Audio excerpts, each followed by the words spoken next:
I've been researching Shopify a lot more lately, and we think of Shopify as this e-commerce company, and that's their core business, right? But what Shopify has done that has made it so dominant and really kind of plots its path forward is it's become a platform of all of the various and sundry services that companies need for their online presence, their e-commerce presence, for their omni-channel platform. So you think about a bakery, right, that wants to put up a website so that customers can order online. It's just everybody does that now. It's like you have to do that to be competitive. If you're not, I guarantee that the other baker on the other side of town is doing it, right? So you put up that e-commerce presence and you have the ability to make orders. So you need to tie it into your inventory, right? So when you update your inventory in your store, it needs to update what's online. Well, why not have your merchant solutions that are inside your store tied to your merchant solutions that are online? So think about payments and that kind of thing, right? You want to expand. Who are you gonna go to for your lending, right? For capital, if you need an advance.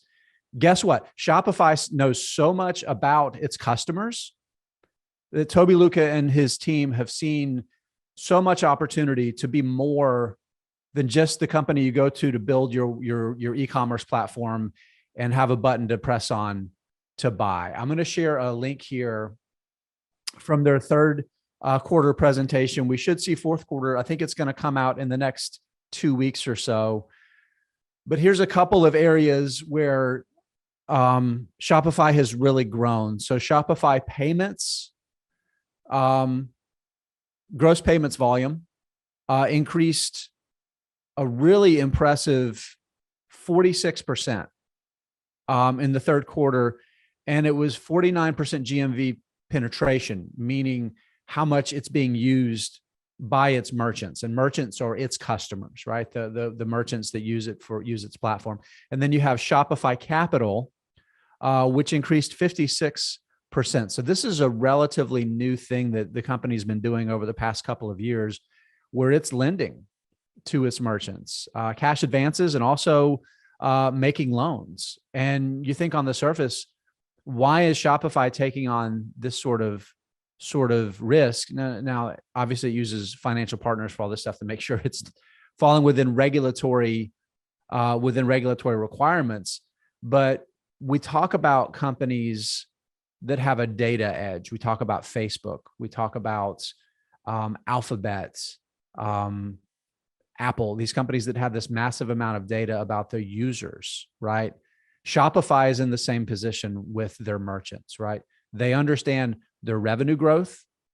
They understand the products they're selling, right? They know the margin profiles of the things that their merchants are selling. So it gives them some insights into the profitability of those businesses. Honestly, better than a lot of lenders are going to have, right? In terms of knowing that information very quickly and being able to act on it.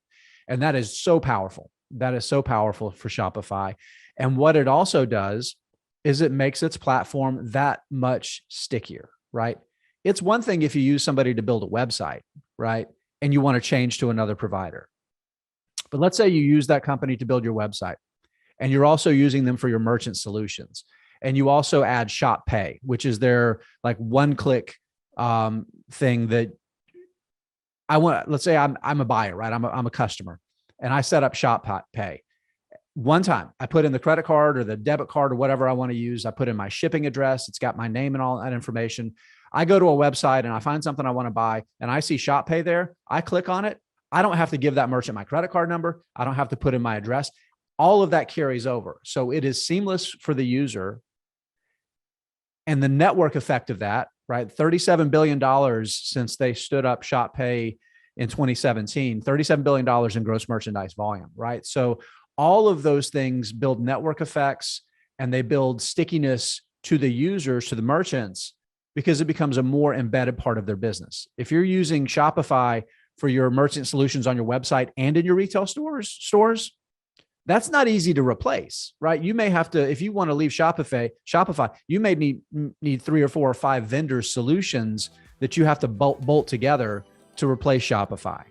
And increasingly, financial services is going to be a larger and more important part of that.